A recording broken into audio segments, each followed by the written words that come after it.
Assalamualaikum warahmatullahi wabarakatuh. Waalaikumsalam.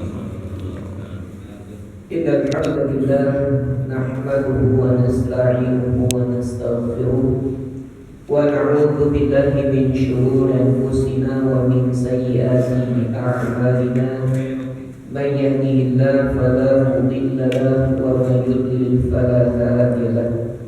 أشهد أن لا إله إلا الله وحده لا شريك له وأشهد أن محمدا عبده ورسوله الذي لا نبي بعده اللهم صل على نبينا محمد وعلى آله وصحبه أجمعين أما بعد. Alhamdulillah, puji syukur kita panjatkan kehadirat Allah Subhanahu wa taala. Berkat kudrah, iradah serta inayahnya kita masih diberikan kesempatan oleh Allah jatah umur, jatah usia dalam rangka kita menggunakan kenikmatan-kenikmatan Allah ini dengan sebaik-baiknya untuk meningkatkan ketakwaan kita kepadanya. Tak lupa salawat serta salam semoga terus tercurah limpahkan kepada Nabi kita Nabi Muhammad sallallahu alaihi wasallam beserta para sahabatnya, keluarganya dan juga kita semua selaku umatnya. Para hadirin rahimakumullah, kita lanjutkan tafsir surat Al-Ghasyiyah, masuk di ayat yang ke-17. Surat Al-Ghasyiyah, surat yang surat berapa? Al-Ghasyiyah surat yang ke-88. Surat yang ke-88 ayat 17. Kita baca dulu ayat-ayatnya sebelum nanti kita membahas tafsirnya. A'udzu billahi minasy syaithanir rajim. A'udzu billahi minasy syaithanir rajim. Afala yanzuruna ilal ibili kaifa khuliqat. Afala yanzuruna ilal ibili kaifa khuliqat. Wa ilas samai kaifa rufi'at. Wa ilas samai kaifa rufi'at. Wa ilal jibali kaifa nusibat. Wa ilal jibali kaifa nusibat. Wa ilal ardi kaifa sutihat. Wa ilal ardi kaifa sutihat. Fadzakir innama anta mudzakkir. Fadzakir innama anta mudzakkir. Lasta 'alaihim bimusaytir. Lasta 'alaihim bimusaytir. Illa man tawalla wa kafar.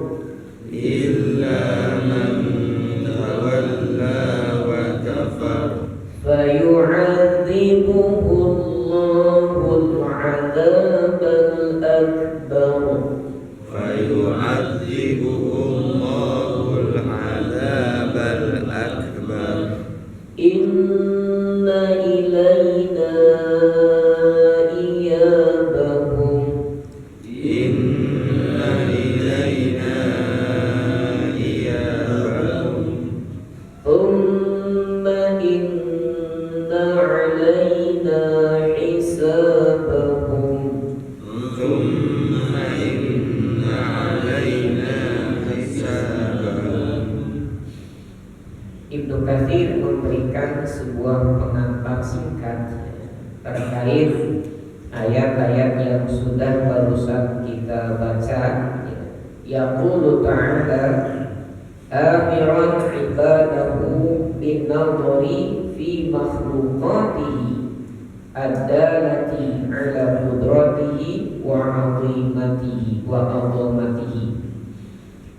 Allah Subhanahu wa taala berfirman dalam ayat-ayat ini dalam rangka memerintahkan hamba-hambanya untuk memperhatikan, untuk melihat, memperhatikan makhluk-makhluknya, makhluk-makhluk yang Allah ciptakan, yang menunjukkan akan kekuasaan dan juga keagungan Allah Subhanahu wa taala.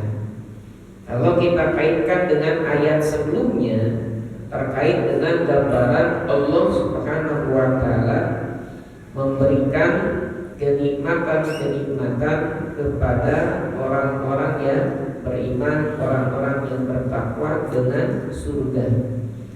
Bahkan kalau kita baca ayat-ayatnya di surga ini, Allah ciptakan begitu ajibnya, begitu menakjubkannya. Bagaimana ada mata air yang mengalir, semuanya fasilitas ada, lengkap, mewah, gitu. Nah, sebelum kita berpikir tentang bagaimana keagungan surga, surga itu sangat agung, emang ada tempat yang seperti itu, gitu. Maka Allah memberikan pengantar, begitupun Allah memperlihatkan kepada kita keagungan-keagungan lewat makhluknya di alam dunia. Yang pertama, ayat yang ke-17, afala yanzuruna ilal ibili kaifa khuliqat. Apakah mereka tidak memperhatikan unta, bagaimana unta itu diciptakan? Unta ini termasuk makhluk yang ajib, makhluk yang ajib, hewan yang bisa dia berjalan di padang pasir. Kalau punya mobil sedan kira-kira bisa Pak? Sedan di padang pasir? Di padang pasir mending mana Pak, naik sedan atau naik unta? Naik sedan itu jeblos terus itu. Ajib tuh. Dia hewan yang sangat kuat, yang mampu menempuh perjalanan yang sangat jauh. Ajib unta ini minum sekali cukup untuk beberapa hari. Kira-kira bisa nggak kita seperti unta Pak? Minum segelok gitu Pak, sekali minum Pak, supaya bisa tahan seminggu gitu? Nggak bisa. Unta bisa Pak, minum beberapa liter air sekali minum, dan itu untuk bertahan berapa lama? Gak usah minum gak apa-apa. Coba Pak mau begitu Pak, dehidrasi, mati manusia itu. Itu hewan yang ajib. Unta termasuk hewan yang sangat kuat. Bisa dipakai dengan tunggangan untuk perjalanan jauh, bahkan bisa dipakai untuk mengangkut barang yang sangat berat. Itu kuat unta. Dagingnya bisa dimakan, bahkan konon katanya punuk untanya itu kalau dimakan itu sangat gurih sekali. Ada yang sudah nyobain Pak? Belum, ya sama, saya juga belum. Itu enak, daging untanya, kemudian punuk untanya itu bisa dimakan. Kemudian apa tuh yang lainnya, misalkan susunya bisa diminum. Bahkan dulu pernah Rasulullah SAW menjadikan apa tuh air kencingnya saja gitu bisa jadi obat. Itu unta. Maka coba perhatikan itu unta bisa begitu. Itu karena apa? Karena keagungan, kekuasaan Allah menciptakan unta. Pernah nggak unta apa tuh? Kan dia di padang pasir tuh, Ketika ada angin berhembus itu pastinya kan berterbangan tuh, kena mata. Pernah kena mata nggak? Kalau bahasa kita apa tuh kalau kena mata? Kelipan. Nah, pernah nggak unta kelipan Bang? Nggak tahu, nggak pernah Bang. Kenapa? Itu kelopaknya sangat luar biasa. Kelopaknya otomatis kemudian disaring oleh bulu matanya. Gak pernah kan unta sakit mata itu pergi ke dokter ngobatin matanya, itu saking kuat gitu unta. Walaupun diterjang dengan angin yang kencang di padang pasir tetap aja dia jalan itu unta sangat kuatnya. Bahkan dulu kan dipakai kendaraan untuk perjalanan jauh pakai unta. Apalagi kalau punya unta merah, itu menunjukkan apa? Wah, orang kaya itu. Ya. Lihat status sosial itu kalau punya orang kaya atau punya unta merah itu orang kaya. Nah, kayak kita orang punya misalkan mobil Ferrari, wah itu orang masih orang kaya itu. Ya. Gaji 2 bulan kan pajaknya untuk satu tahun gitu. Ya. 1 tahun kita mah pajak 1 tahun bisa jadi itu berapa itu? Ya. Itu juga orang. Ibnu Katsir menukil Syuraih al-Qadhi pernah dia berkata, "Ukhruju bina hatta nanzura ila al-ibil kaifa khuliqat." Keluarlah kalian bersama kami sampai kita perhatikan bagaimana Allah ciptakan itu unta, bagaimana unta itu diciptakan. Itu siapa yang menciptakan unta? Allah yang menciptakannya. Wa ila samai kaifa rufi'at, coba lihat perhatikan bagaimana langit diciptakan, kemudian langit itu rufi'at, ditinggikan. Coba lihat gedung-gedung yang tinggi hari ini ya, di perkotaan ataupun dimanapun, walaupun gedung tinggi atapnya pasti ada tiangnya ya. Tapi lihat langit ya. Langit di mana tiangnya? Bagaimana cara membangunnya? Kalau kita bangun gedung yang sangat tinggi kan tetap ada alat gitu, pakai alatnya. Oh, kebayang kelihatan. Bagaimana Allah menciptakan langit tanpa ada tiangnya? Itu menunjukkan apa? Menunjukkan keagungan dan kekuasaan Allah Subhanahu wa ta'ala. Kemudian Syuraih al-Qadhi membacakan pula surat Qaf ayat yang ke-6 ya.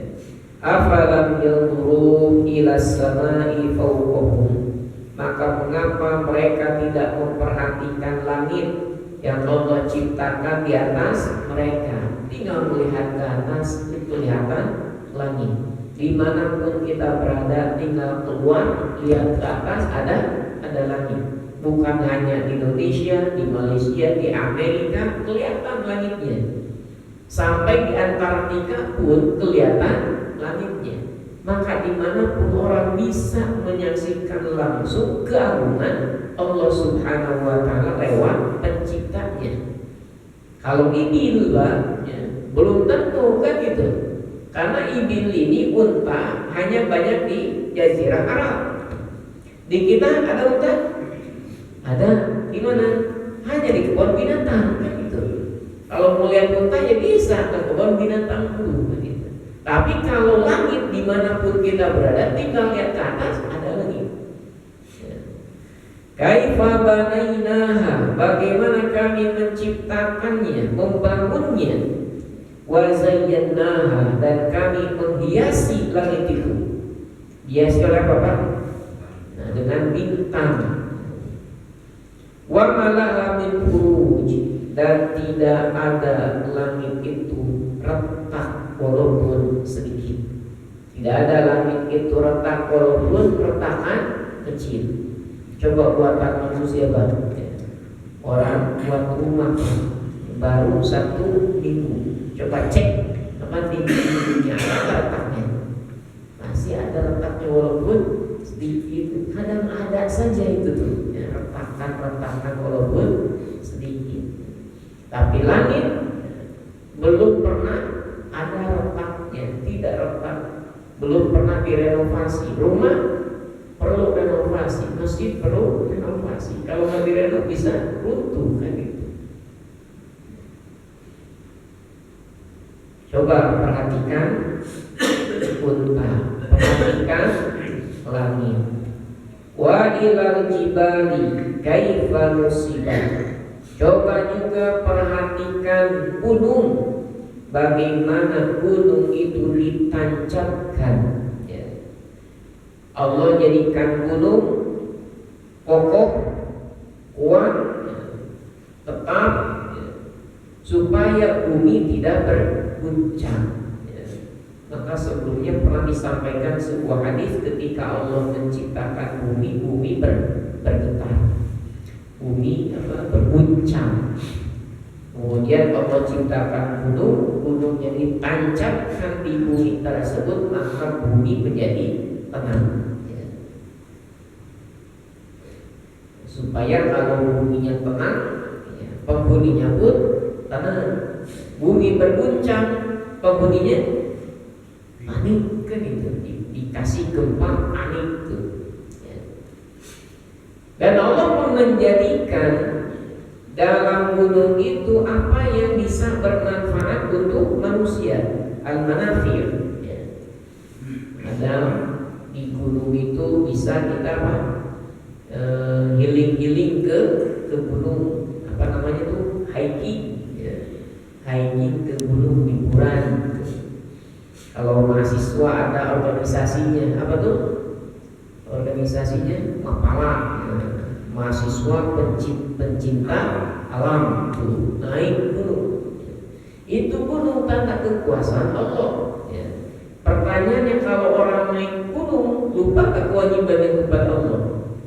Jangan sampai menjadi mapala mahasiswa pencinta alam tetapi tidak mencintai yang menciptakan alamnya, kan gitu.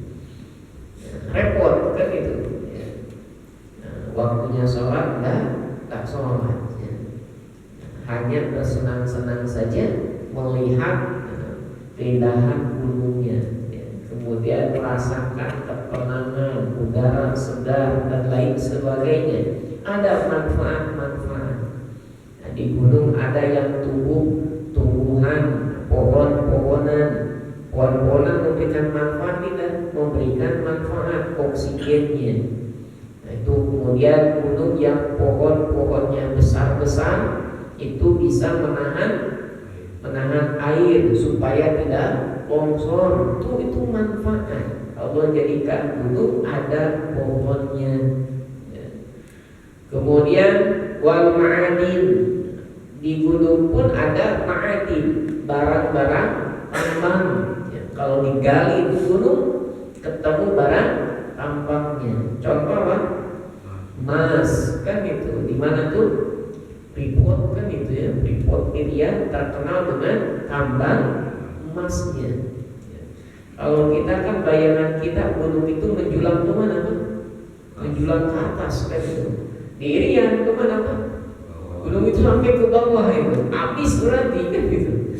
Yang atasnya sudah habis, ke bawah kemudian itu ada ma'adin, ada barang tambang di situ, ada emasnya, kemudian ada batu baranya dan lain sebagainya. Itu ada ma'adin. Bisa jadi ya, zaman Nabi kan belum teknologi belum canggih kan itu, belum ketahuan ya. Tetapi dengan teknologi yang sangat canggih ternyata gunung mempunyai barang tambang yang sangat berharga ya. Lumayan itu ya, emas, batu bara, itu dari mana?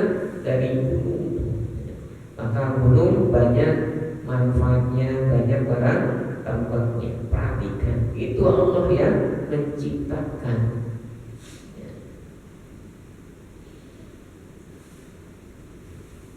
Wa ilal ardi kaifa sutihat.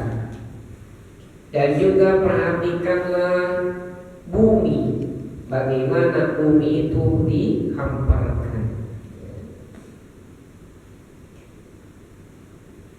Ibnu Katsir menukil sebuah riwayat dari sahabat Anas bin Malik. Kata Anas bin Malik, kunna nuhina Anas ala Rasulullah sallallahu alaihi wasallam an syai'in. Kata Anas, kami dulu pernah dilarang untuk bertanya sesuatu kepada Rasulullah sallallahu alaihi wasallam. Fakana yu'jibuna an yaji'a rajulun min ahli al-badiyah al-'aqil. Dan ada sebuah hal yang membuat kami takjub ketika dilarang untuk bertanya para sahabat itu. Ada hal yang menakjubkan. Ketika ada larangan itu, ada datang orang Arab dari pedesaan, dari orang Arab Badui. Kalau Arab Badui kan gak dilarang, yang dilarang ya kami para sahabat yang dekat dengan Nabi. Ini datang orang Arab Badui. Nah ini membuat apa? Membuat kagum. Kenapa? Biasanya orang Arab Badui ini suka nanya. Kalau datang kepada Nabi pasti ada pertanyaan-pertanyaannya. Itu kan untung kan? Ya, walaupun sedang dilarang bertanya, datang orang Arab Badui pasti bertanya. Fayas'aluhu wa nahnu nasma'. Maka orang Arab Badui itu dia bertanya kepada Rasul, kami mendengarkan. Ini kalau kita kaji luar biasa kan itu. Para sahabat itu senang ketika orang Arab Badui itu datang. Kenapa? Bisa dipastikan dapat pelajaran baru. Kenapa orang Arab Badui itu suka bertanya? Kata pertanyaannya kan out of the box, di luar jangkauan para sahabat yang lain. Ini kesempatan untuk mendengarkan pelajaran dari Rasulullah sallallahu alaihi wasallam. Faja'a rajulun min ahli badiyah. Lalu datanglah seseorang dari perkampungan. Faqala, kemudian dia berkata, ya Muhammad, innahu atana rasuluka faza'ama lana annaka taz'umu anna Allaha arsalaka. Orang itu mengatakan, wahai Muhammad, sesungguhnya telah datang kepada kami utusanmu, yang dimana utusanmu itu meyakini bahwasannya Allah yang mengutusmu. Itu pertanyaan dari orang Arab Badui, orang Arab pedesaan. Maka kata Rasul, shadaqah, dia benar. Utusan yang diutus oleh Rasul mengajarkan Islam kepada orang-orang Arab Badui, mengajarkan Islam kepada orang-orang yang berada di pedesaan. Shadaqah, dia benar. Maka Muhammad itu adalah Rasulullah, utusan Allah. Qala, kemudian orang Arab Badui itu bertanya, faman khalaqas sama? Siapa yang menciptakan langit? Qala Allah. Qala Rasul menjawab, Allah. Allah yang menciptakan langit. Nanya lagi orang Arab Badui itu, faman khalaqal arda? Siapa yang menciptakan bumi? Rasul menjawab, Allah. Allah yang menciptakan bumi. Orang Arab Badui melanjutkan pertanyaannya, faman nasaba hadhil jibal wa ja'ala fiha ma ja'al? Siapa yang menancapkan gunung-gunung ini dan menjadikan apa yang ada pada gunung tersebut? Nabi menjawab, Allah. Kemudian orang Arab Badui itu bertanya lagi, Fabilladzi khalaqas samaa wal arda wa nasaba hadhil jibal Allahu arsalaka. Dan demi yang menciptakan langit, demi yang menciptakan bumi, demi yang menancapkan gunung, apakah Allah yang mengutusmu? Nabi menjawab, na'am, ya. Kemudian Arab Badui itu berkata lagi, wa za'ana rasuluka anna alaina khamsa salawatin fi yaumina wa lailatina. Utusanmu wahai Muhammad yang datang kepada kami meyakini akan kewajiban sholat yang 5 waktu dalam sehari semalam. Maka utusan itu mengajarkan sholat. Qala, kemudian Nabi menjawab, shadaqah, dia benar. Apa yang diajarkan itu benar, sesuai dengan perintah Allah dan Rasulnya, mengajarkan sholat 5 waktu sebagai kewajibannya. Qala, kemudian orang Arab Badui itu berkata,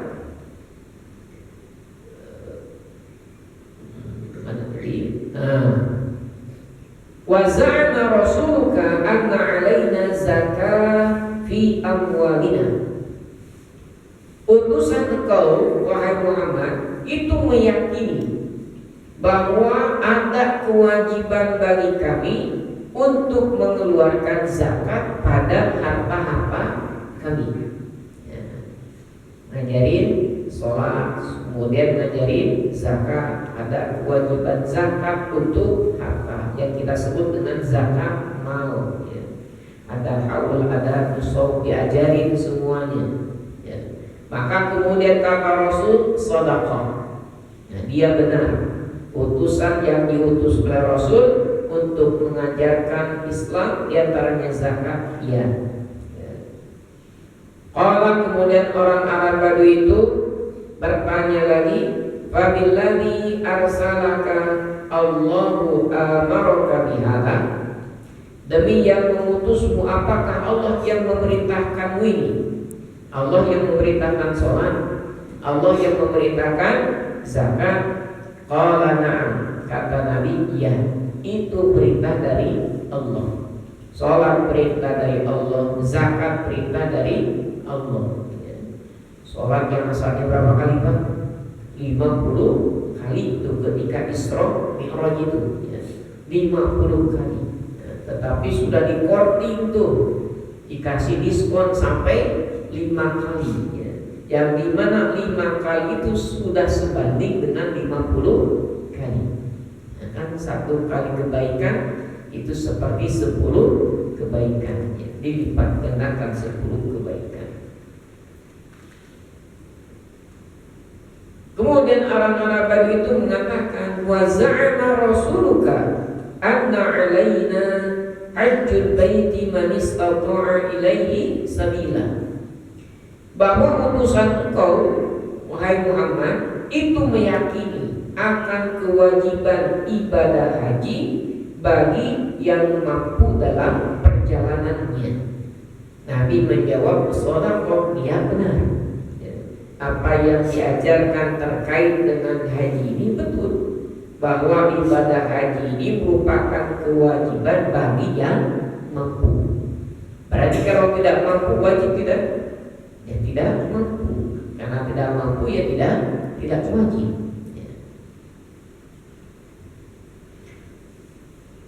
Qala, kemudian orang Arab Badui tersebut menurut Anas bin Malik, Anas bin Malik menuturkan summa walla. Kemudian orang Arab Badui itu berlalu pergi, beres nanya kan itu pergi itu. Faqala, kemudian Nabi sallallahu alaihi wasallam faqala walladzi ba'atsaka bil haqq la azibu 'alaihinna wa la anqusu minhunna syai'an.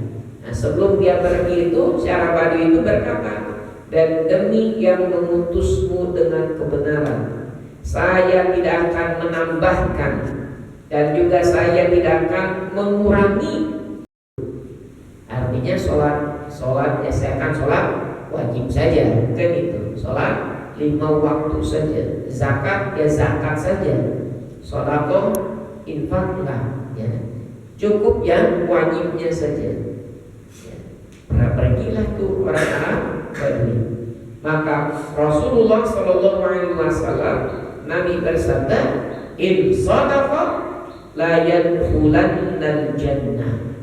Kalau dia benar dengan pernyataannya, pasti dia masuk ke surga. Artinya dengan hal yang wajib saja ada peluang untuk masuk surga. Kalau benar, konsisten, konsekuen terhadap apa yang sudah dia katakan. Kalau yang wajib saja, sholat 5 waktu saja, rawatibnya enggak, duhanya enggak, sholat lailnya enggak, qiyamul lailnya enggak, tarawih enggak, wajib saja. Bisa peluang masuk surga? Bisa. Bahkan Rasul dengan mengungkapkan dengan 2 huruf taukid, lamnya lam taukid, nunnya nun taukid, penegasan itu. Dia benar-benar masuk surga kalau benar konsisten. Saum ya wajib saja, saum Ramadan saja, saum Syawalnya enggak, Senin Kamis enggak, ayam wibit enggak, saum Daud apalagi gitu ya. Cukup Ramadan saja bisa masuk surga? Bisa. Ya gitu. Zakat pun hanya zakat saja bisa masuk surga. Cuma supaya memperbesar lagi peluang masuk surga, tambahkan ya sunnahnya. Kenapa? Karena kita kan nggak tahu sempurna kan nih yang kewajiban yang sudah kita lakukan kan gitu. Untuk menambah dengan yang sunnahnya. Ya. Kadang sholat kan takbir Allahu Akbar, tapi pikiran masih di mana kan? Kadang pikiran masih di rumah kan. Allahu Akbar, aduh kopi minum, perlu diingin kan gitu. Pikiran kemana-mana. Maka ya kita nambah lagi lah, tambah dengan sholat sunnahnya, rawatibnya, duhanya, qiyamul lailnya, sebentar lagi Ramadannya, tarawihnya, kan gitu. Untuk memperbesar peluang kita masuk surga. Ya, hadisnya riwayat Imam Ahmad, riwayat Imam Muslim, bahkan diriwayatkan pula oleh Imam Bukhari. Ini terkait kisah datangnya orang Arab Badui bertanya kepada Nabi Sallallahu Alaihi Wasallam.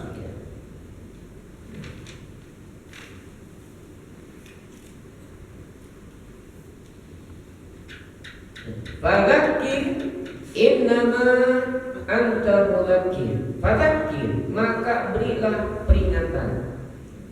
Sesungguhnya engkau adalah yang memberikan peringatan. Maka salah satu tugas Rasulullah Sallallahu Alaihi Wasallam adalah mudzakir, orang yang memberikan peringatan.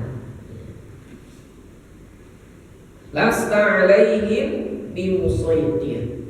Engkau tidak bisa memaksa mereka. Ya. Maka tugas Nabi hanyalah memberikan peringatan, gak bisa maksa. Dalam periode Makkah Allah turunkan surah Al-Kafirun, lakum dinukum waliyadin. Bagi kalian agama kalian, bagiku agamaku. Nabi gak bisa memaksakan ya. Inginnya Nabi bagaimana Pak?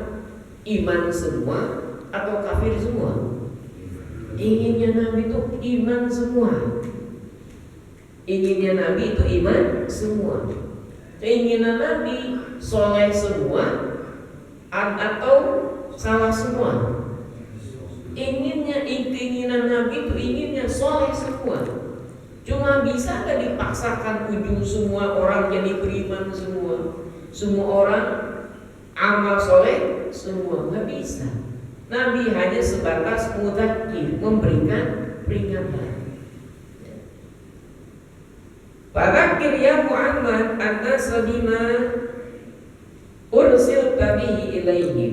Maka berikanlah peringatan oleh wahai Muhammad kepada orang-orang dengan apa yang diutus kepadamu, dengan risalah yang Allah berikan, sampaikan. Maka tugas Nabi adalah fa inna ma'alaikal balagh. Tugas Nabi hanya sebatas menyampaikan.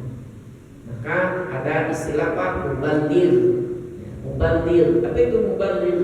Orang yang menyampaikan. Nabi itu sebatas menyampaikan.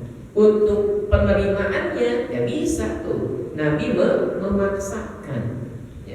Inna ma'alaikal balagh. Tugasmu, kewajiban wahai Rasul adalah menyampaikan. Kira-kira Nabi ingin paman itu meninggal dalam keadaan muslim atau dalam keadaan kafir? Inginnya dalam keadaan muslim. Tahu dari mana Pak? Nabi ingin paman yang meninggal dalam keadaan muslim, dalam keadaan beriman.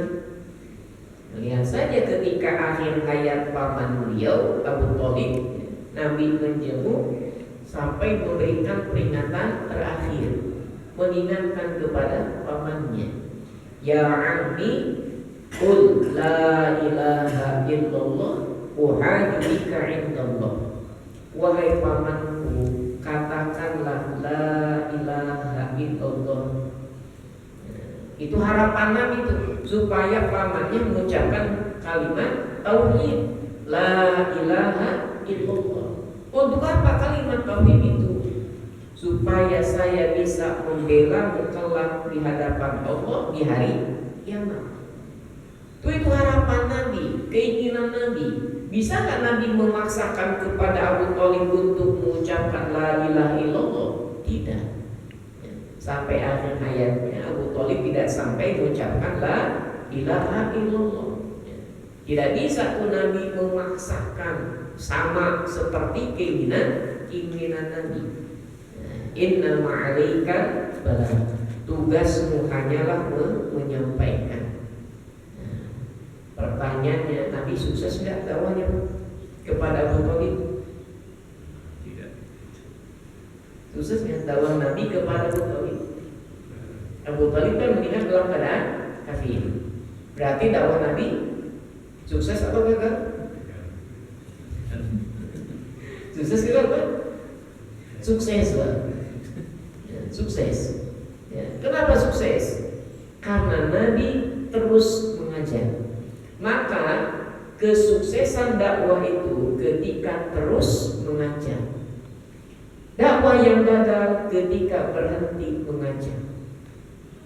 Bisa dipahami Pak? Dakwah yang sukses itu ketika terus mengajar. Dakwah yang gagal ketika berhenti mengajar. Nyuruh anak sholat, nggak sholat, belum sholat. 2 kali sholat, nggak sholat juga. Sholat, nggak sholat juga. Kesel, nggak akan nyuruh sholat lagi. Nah itu dakwah yang gagal. Berhenti dia ngajak gitu. Berhenti. Kenapa? Bosan. Sudah beberapa kali suruh sholat, nggak sholat. Akhirnya berhenti Pak ngajaknya Pak. Nah itu dakwah yang gagal. Tetapi ketika dia terus mengajar, terus menyuruh walaupun tidak sesuai dengan apa yang diharapkan, itu sudah disampaikan, itulah dakwah yang sukses. Maka Nabi pernah mengatakan nanti di hari kiamat itu ada Nabi yang membawa pengikut yang banyak. Termasuk Nabi berharap umatnya yang paling banyak. Ada Nabi yang membawa umatnya membawa pengikut cuma 3. Ada yang membawa pengikut cuma 2. Ada yang tidak membawa pengikut sama sekali. Pertanyaannya itu yang Nabi pengikutnya cuma 1, cuma 2. Dakwah tidak? Dakwah gagal sukses.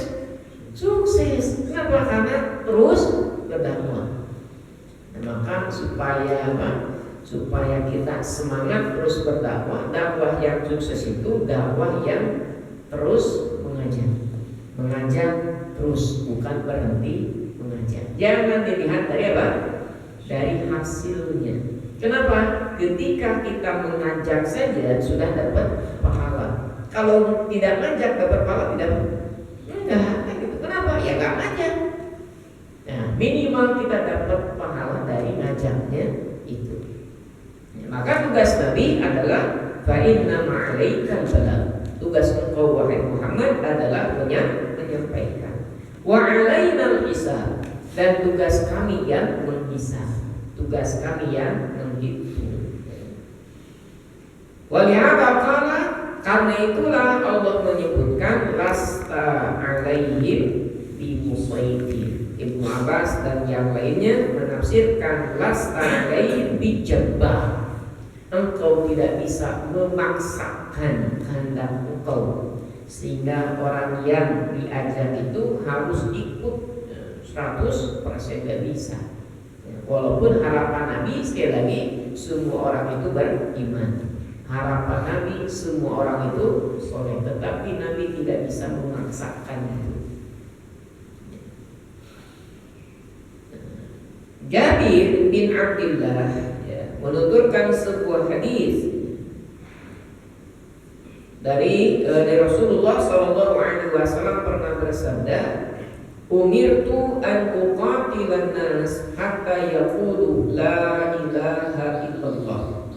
Saya diperintahkan untuk memerangi manusia sampai mereka mengucapkan la ilaha illallah.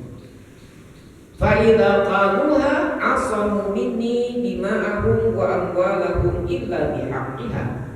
Apabila mereka sudah mengatakan, mengucapkan, menyatakan la ilaha illallah, tidak ada Tuhan yang berhak disembah selain Allah, maka mereka terjaga darahnya, terjaga hartanya, kecuali ada hak, kecuali dengan kebenaran.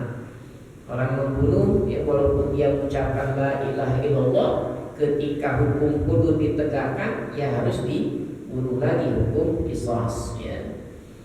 Harta berupa apa? Terkadang harta itu disita, diambil kalau itu hasil kejahatan. Wa hisabuhum 'ala Allah, dan hisab mereka itu kepada Allah. Allah yang menghisabnya.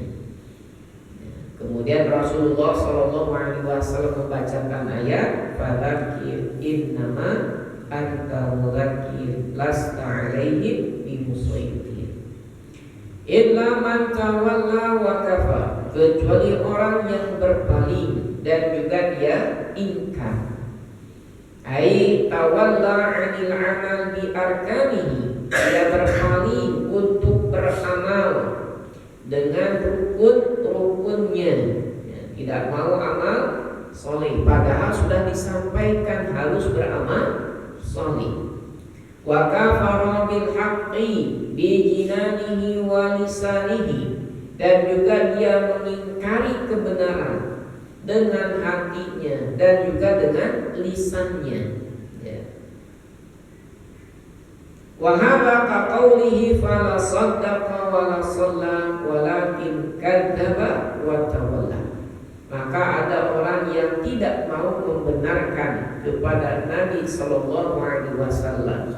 Ada orang yang tetap mengingkari Nabi sallallahu alaihi wasallam. Walaupun Allah memberikan kepada Nabi mukjizat, tetap aja walaupun diberikan mukjizat tetap saja mendustakan, tidak mau percaya. Apa yang didapatkan? Fayu'adzibuhullahul 'adzabal akbar. Maka Allah Subhanahu wa ta'ala akan mengadabnya, akan menyiksanya dengan azab yang sangat besar, dengan azab yang sangat dahsyat. Ibnu Katsir kemudian menukilkan Sebuah riwayat Rasulullah sallallahu alaihi wasallam bersabda, "Ala kullukum yadkhulul jannah." Ingatlah, sesungguhnya kalian, semuanya kalian ini akan masuk ke dalam surga. Ya, semua kalian ini akan masuk ke dalam surga. Illa man syarada 'ala Allah. Kecuali orang yang menentang kepada Allah, ya. Kecuali orang yang menentang kepada Allah. Berarti mafhum mukhalafahnya siapa yang masuk surga, Pak? Orang yang taat kepada Allah. Kalian akan masuk surga dengan catatan kalau taat kepada Allah. Kalau menentang kepada Allah, maka tidak akan masuk surga. Illa man syarada 'ala Allah syaradal ba'idi 'ala ahli, ya. Seperti halnya penentangan al-ba'id unta kepada pemiliknya, ya. Unta itu dikasih makan, ya, dikasih minum, malah si ba'id itu menentangnya, nyeruduk kira-kira oleh pemiliknya gimana, Pak? Wah, dipukul dan lain sebagainya, ya. Maka ada azab siksa yang menanti bagi orang yang menentang kepada Allah Subhanahu wa ta'ala. Inna ilaina iyabahum. Sesungguhnya hanya kepada kamilah tempat kembalinya mereka. Mariyuhum wa manqalibuhum, mereka akan kembali kepada Allah Subhanahu wa ta'ala. Inna lillahi wa inna ilaihi raji'un. Sesungguhnya kita milik Allah, akan kembali kepada Allah.